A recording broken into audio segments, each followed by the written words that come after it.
Hello and welcome to Chahal academy.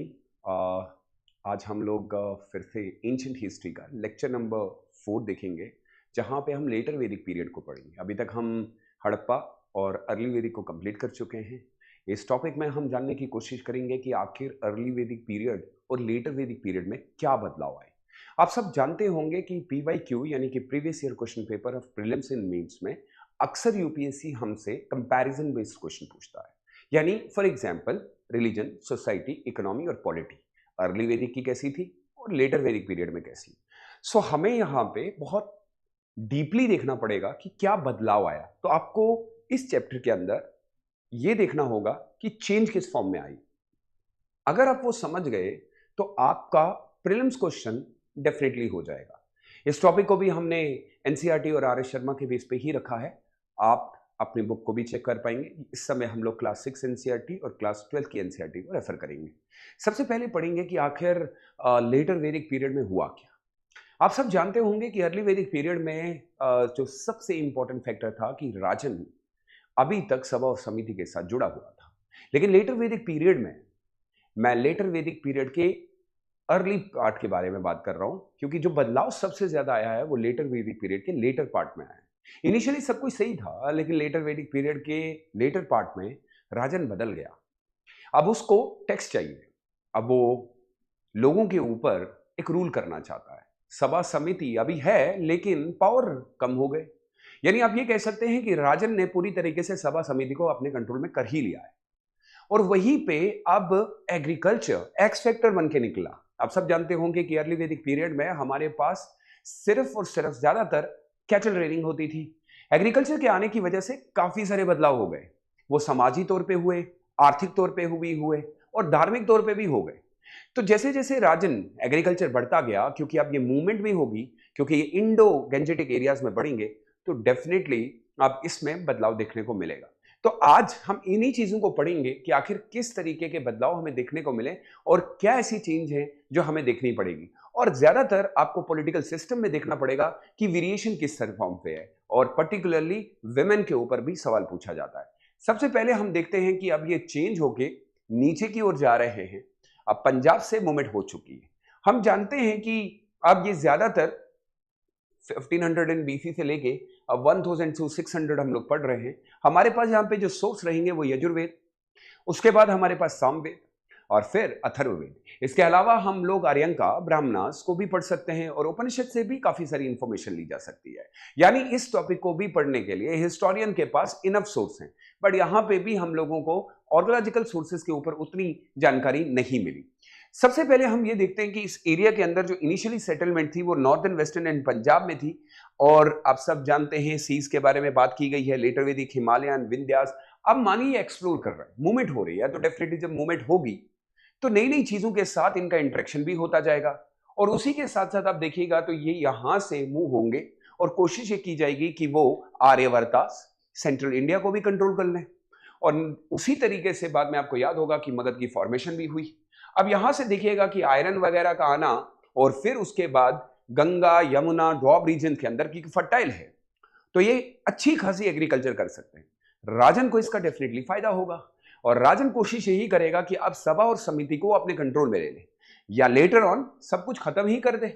और अब tribe भी बढ़ते जाएंगे। अब ट्राइब आपका टेरिटरी में कन्वर्ट हो जाएगा और फिर टेरिटरी महाजनपदास में कंट्रोल हो जाएगी। इसके साथ ही अगर आप देखेंगे तो सत्यपता ब्राह्मणा भी एक रेफर करती है कि it mention that the Aryan move कर रहे हैं, और उसमें मेंशन किया गया कि ऐसा हुआ कि जंगलों को आग लगा दी गई। कहीं ना कहीं मूवमेंट के अंदर काफी सारी चीजें बताई गई हैं। उसके अलावा अगर आप देखेंगे तो लेटर वैदिक पीरियड के अंदर आर्यवर्ता, मध्य देशा और दक्षिणीय यानी कि नॉर्थ, सेंट्रल और साउथर्न इंडिया। अब आप ये सोच लीजिए कि भारत के मेजर एरियाज पे ये आ चुके हैं, और डेफिनेटली जब ये आएंगे तो एक्सप्लोर तो होगा, और उसी के साथ ये रिसोर्सेज को भी यूज करना शुरू करेंगे। इसके अलावा अगर आप देखेंगे तो पहला पॉलिटिकल सिस्टम और अब जो लेटर वैदिक पीरियड का है वो क्या बना, जनपदास बन गया। अब आपके छोटे छोटे ट्राइब्स यहाँ पे आ गए, वन सिस्टम रिजिड होने लगा। वहीं पे एग्रीकल्चर टॉप हुआ, क्योंकि यहाँ पे आप कैटल रेयरिंग करते थे। यहाँ पे वेदिज्म है, यहाँ पे ब्राह्मणिज्म है, यानी कि रिलीजन में भी काफी चेंज हो गई। ब्राह्मणिकल वर्ड जब मैं यूज कर रहा हूं तो इसमें हम ये कह सकते हैं कि ब्राह्मणिकल ऑर्डर वो ऑर्डर जो बहुत ही रिजिड रखा गया, और वर्ण सिस्टम अब बढ़ता गया और ये कास्ट सिस्टम की पूरी तरीके से एक फॉर्मेशन देखने को मिली। इसके साथ साथ अगर आप देखेंगे तो राजन अब बहुत बड़े बड़े टाइटल भी ले रहा है। राजन भारी भरकम नाम लेने से ये दिखाने की कोशिश कर रहा है कि वो लोग जो मुझे चुन रहे हैं वो क्यों चुनते हैं। इनिशियली स्टेज में अब राजन को जब चुना जाता था तो ये देखा जाता था कि वो कितना ताकतवर है। अब राजन को ये भी देखना होगा कि वो कितना एग्रीकल्चर जानता है, क्या वो लोगों को प्रोटेक्ट कर सकता है। अगर आप यहां देखेंगे तो एक ऑफिसर आ चुका है और उसके साथ रॉयल मैसेंजर, टैक्स कलेक्टर, यानी रीजन ये है कि अब राजन पैसा कलेक्ट करेगा और अपनी जितनी भी कोशिश होगी उसकी कि वो पैसा ज्यादा से ज्यादा ले ताकि वो दूसरे एरियाज पे ऊपर भी कंट्रोल कर पाए। इसके अलावा भी आप देखेंगे तो छोटे छोटे जना जब आपस में मिक्स होने लगे तो वो जनपदास बनाना शुरू कर दिए। साथ में आप देखिए टाइटल भी कैसे आए। ये टाइटल बाद में लेटर वैदिक पीरियड के बाद भी आपको देखने को मिलेंगे, काफी सारे राजाओं ने लिए। ये टाइटल दर्शाता है और ये शो करता है कि अब राजा अपनी अथॉरिटी को लोगों के ऊपर इंपोज करना चाहता है, और ऐसा ही हुआ क्योंकि लेटर वैदिक पीरियड में सारी चीजें राजा के इर्द गिर्द में ही घूमती थी।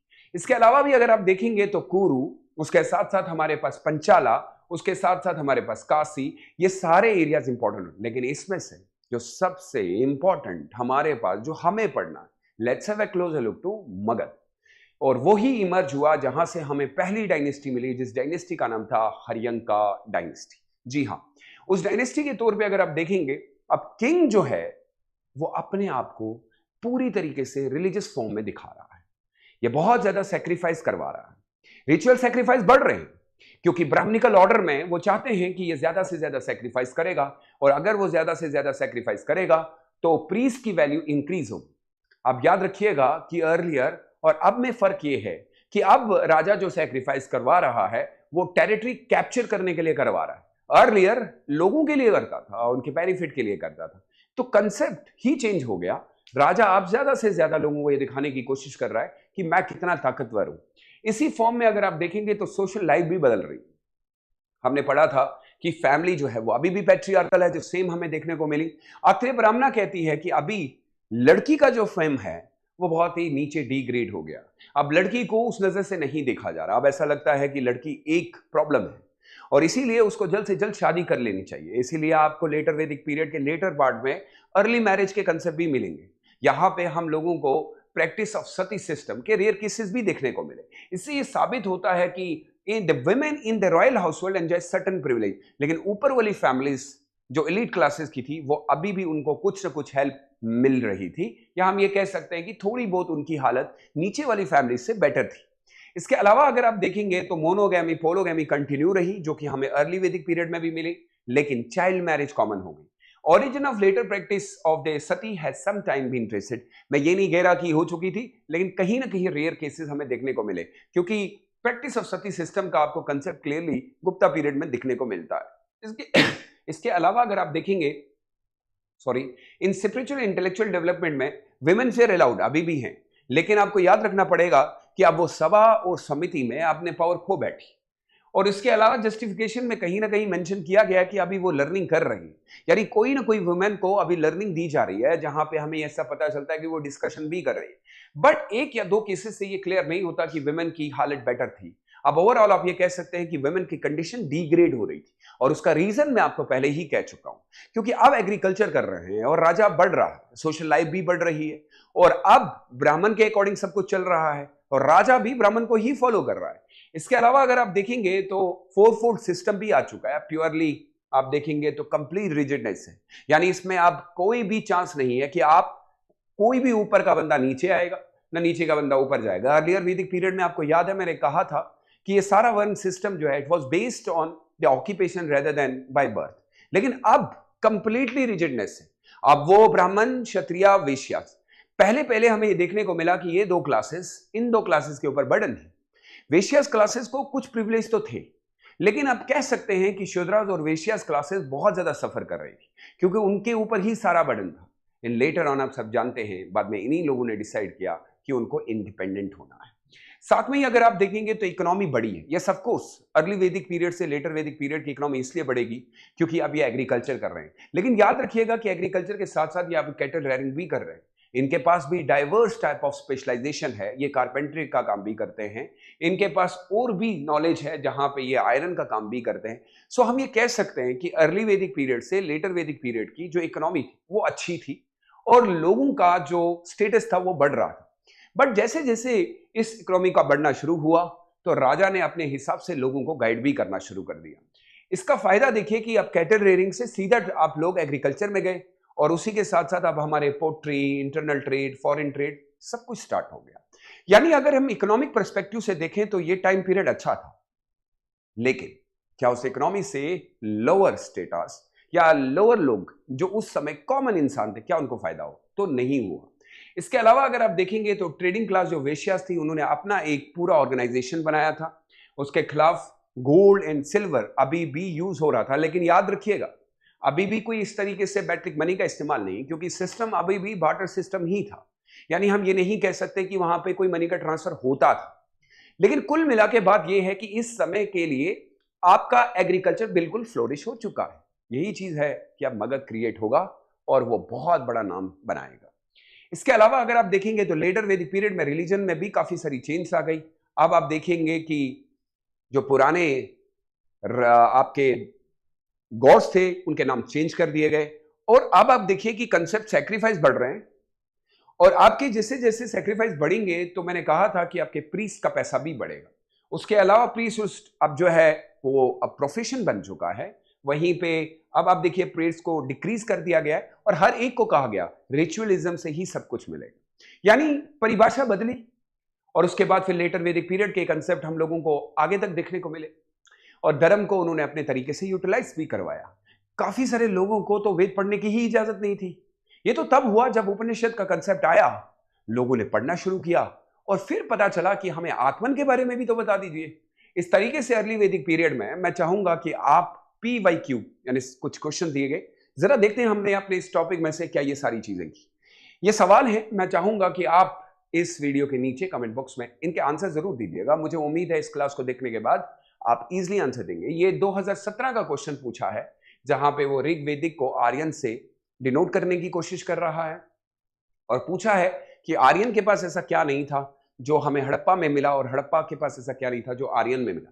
दूसरा क्वेश्चन अगर देखेंगे तो रिलीजन बेस पूछा है। उम्मीद है कि आप इसका भी आंसर मुझे देंगे। बड़ा सिंपल है, 2012 का क्वेश्चन पूछा है, द रिलीजन ऑफ अर्ली वैदिक आर्यन वाज प्राइमरी क्या था।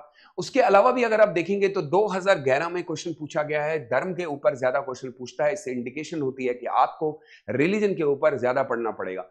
जब आप एनसीईआरटी के बाद जीएस में जाएंगे तो काफी सारी चीजें आपकी और भी क्लियर होंगी। 2011 के अंदर भी अगर आप देखेंगे तो कहता है धर्म के बारे में बताइए, सेंटर आइडिया डिपिक्ट करिए ऑफ द एंशिएंट वैदिक सिविलाइजेशन, और इस तरीके से ये टॉपिक आपका होता है फिनिश। मिलते हैं नेक्स्ट क्लास में और जहां पे हम लोग अब political struggle of ancient India पढ़ेंगे। So thank you so much, stay safe and stay blessed, see you in the next class, bye bye.